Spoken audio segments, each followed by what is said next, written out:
자, 그러면 이어서 조중동 돋보기 시간 가져보겠습니다. 여러분들이 읽기 싫은 조중동을 저희가 대신 읽고 분석해드리는 시간입니다. 조선일보 먼저 보고 갈게요. 네, 조선일보에서 이 최상병 특검법 관련해서 이제 민주당이 낸 특검안을 까면서도 이 윤석열이 이에 대해서 제대로 해명을 해야 된다. 국민이 의문을 가질 수밖에 없다라는 취지의 또 사설을 내놓았습니다. 요새 조선일보의 기본 기조가 이런 것 같아요. 윤석열이 뭐라고 안 할 수는 없어서 이야기를 하긴 하는데 기본은 민주당과 이재명 대표를 공격하는 걸 중심에 두고 약간 끼워서 윤석열을 까는 이런 형태가 아닌가 싶고요. 네, 이제 내용 보면은 이 특검법이 왜 문제가 있다라고 생각하는지 쭉쭉쭉 이야기하고 있습니다. 이건 저희가 이따가도 방송에서 다룰 거기 때문에 좀 넘어갈게요. 근데 이제 그럼에도 불구하고 다수 국민이 최상병 특검에 찬성하고 있다. 그러니까 조선일보에서도 이렇게 인정할 수밖에 없는 것은 그만큼 여론이 뜨겁다는 반증이 아닐까 싶고요. 정부 여당도 이에 반대하는 것은 아닐 것이다. 뭔 소리야? 정부 여당이 지금 이거에 반대를 하고 있어요. 거짓 정보. 그러니까 정보입니다. 윤석열 정부와 국힘당에 안 좋은 여론이 갈까봐 반대하는 건 아닐 거야라고 조선일보가 거짓말을 지금 하고 있고요. 망상성이 계신데? 네, 지금이라도 윤석열이 이 처리 과정을 투명하게 설명하면 국민들이 이해할 수도 있다. 그 김건희가 사과하면 특검하지 않고 넘어갈 수 있다라고 했던 것처럼 이 국면을 사과와 설명 국면으로 넘기려고 하는 시도를 좀 하고 있습니다. 네, 그리고 이제 마지막으로는 지금 탄핵 이야기가 정치권에서 계속 나오고 있잖아요. 그러니까 조선일보에서도 탄핵 이야기를 꺼내기 시작하는 것 같습니다. 이게 탄핵 사유, 대통령의 거부권 행사가 탄핵 사유가 될 수가 없다. 그러니까 탄핵 사유가 될 수 있다라는 심한 불안 심리의 반영이 아닌가 이런 생각이 들고요. 이제 여야가 이렇게 정면 충돌하면 나라와 국민에게 불행한 일이다라고 했는데 윤석열 정권이 연명을 하는 것이 나라와 국민에게는 더 불행한 일이라는 생각이 듭니다. 아니 총선 전에는 총선 참패하면은 윤석열 하야해야 된다고 주장하던 조선일보 어디 갔어요? 갑자기 3년 내내 극한대치로 갈 거래. 탄핵 사유가 될 수 없대. 네, 불행한 일을 지금 만들고 있는. 네, 이거는 정말 의아했어요. 제목부터 의아합니다. 국민을 대표할 것인가, 개딸을 대표할 것인가. 이거는 그럼 개딸은 국민이 아닌가요? 개딸이라는 이 표현에 동의하지도 않지만 이 사람들은 국민이라고 안 보는 것인가 이런 인식 자체가 굉장히 문제가 있다 느껴지고요. 이제 개딸이라고 하는 민주당 개혁층의 지지를 받던 추미애 후보가 탈락한 이제 사건을 좀 언급을 하고 있습니다.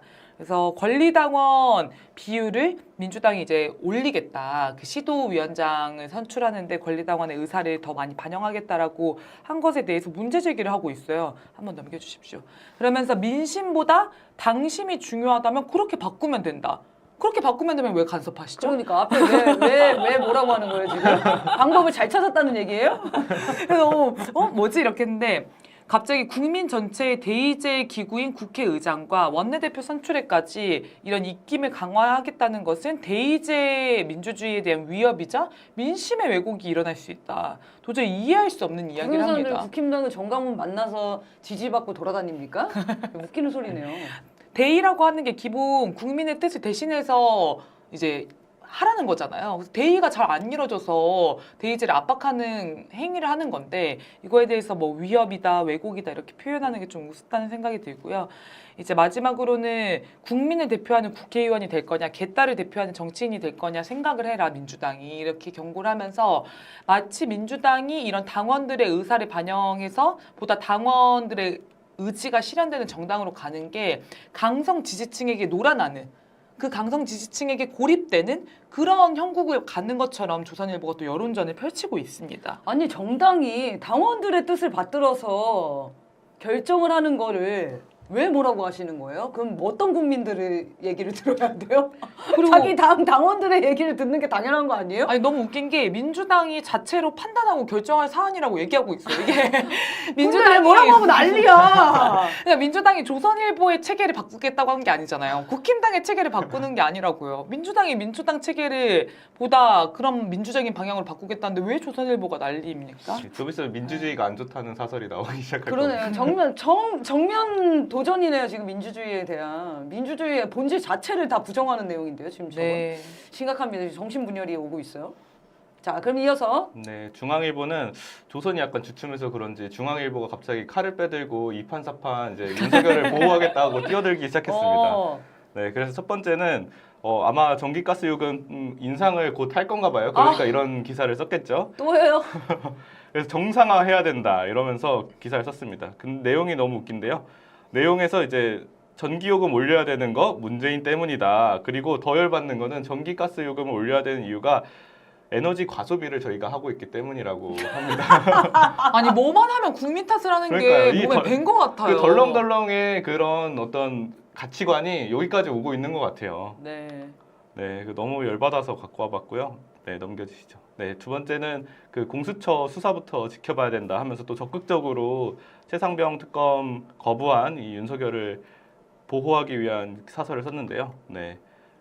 보시면은 여기서도 여론이 압도적이라는 것을 부정하지는 못해요. 있는 사실을 부정하지 못하지만 이 이유가 공수처가 수사를 제대로 안 해서 그런 거다. 사실은 이종섭을 막 해외로 보내고 이러면서 아 이거 진짜 특검해야 되는 사안이구나 이런 분노가 커진 건데 그게 아니라 공수처 때문이다 이렇게 얘기를 하고 있습니다. 그래서 그럼에도 불구하고 윤 대통령의 이번 거부권 행사는 불가피하다 이렇게 또 평가를 해주고요. 다행히도 이제 공수처 수사가 정점으로 향하고 있다고 하는데 이 수사의 정점은 윤석열 대통령입니다. 그래서 윤석열을 소환하지 않았으면은 수사가 정점으로 향한 게 아니에요. 거기다가 이제 이 공수처를 또 무력화하기 위해서 너무 늦었지만은 공수처장을 임명을 했는데 이것도 이제 수사를 지켜봐야 되는 이유로 꼽고 있습니다. 이거 네. 뒤에도 있네. 네, 넘겨주시면은 이제 윤 대통령도 공수처의 수사에 영향력을 행사할 방법이 없으며 공수처가 윤 대통령의 눈치를 살필 이유도 없다라고 하는데 방금 공수처장을 윤석열 대통령이 임명했다고 얘기를 했어요. 근데 뭘 영향을 행사할 방법이 없고 눈치를 살필 이유가 없어요. 네, 그러면서 이제 민주당이 공수처를 못 믿겠다고 하는 게 자기 모순이라고 하는데 공수처를 완전히 못 믿겠다는 게 아니라 더 이제 큰 규모 있는 수사팀이 필요하다는 거고 더 신속하게 수사를 해야 된다고 얘기를 하고 있는 겁니다.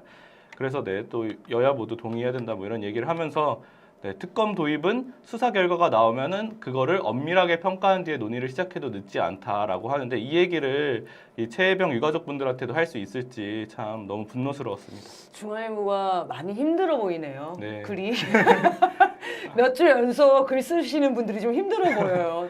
자기 모순에 빠져버리신 것 같은데. 네, 넘어가겠습니다. 자, 다음은 동아일보입니다. 국회의장의 우원식, 야 의원들도 거부하는 추미애 뭐 이런 사설인데요. 국회의장 선거 결과에 대한 논평이었습니다. 근데 저는 그 내용 중에 다수당에서 의장을 맡지만 당적을 내려놓는 것도 소수당을 존중하며 타협점을 찾으라는 뜻에서다. 먼저 소수를 배려하고 다수를 설득하는 것이 우원식 의장의 최우선 역할이다라고 하면서 또 협치를 강조했어요. 이거를 안 하시면 될 것 같아요. 우원식 의장이. 이게 다 이렇게 지침을 주잖아요. 반대로만 하시면 되겠습니다.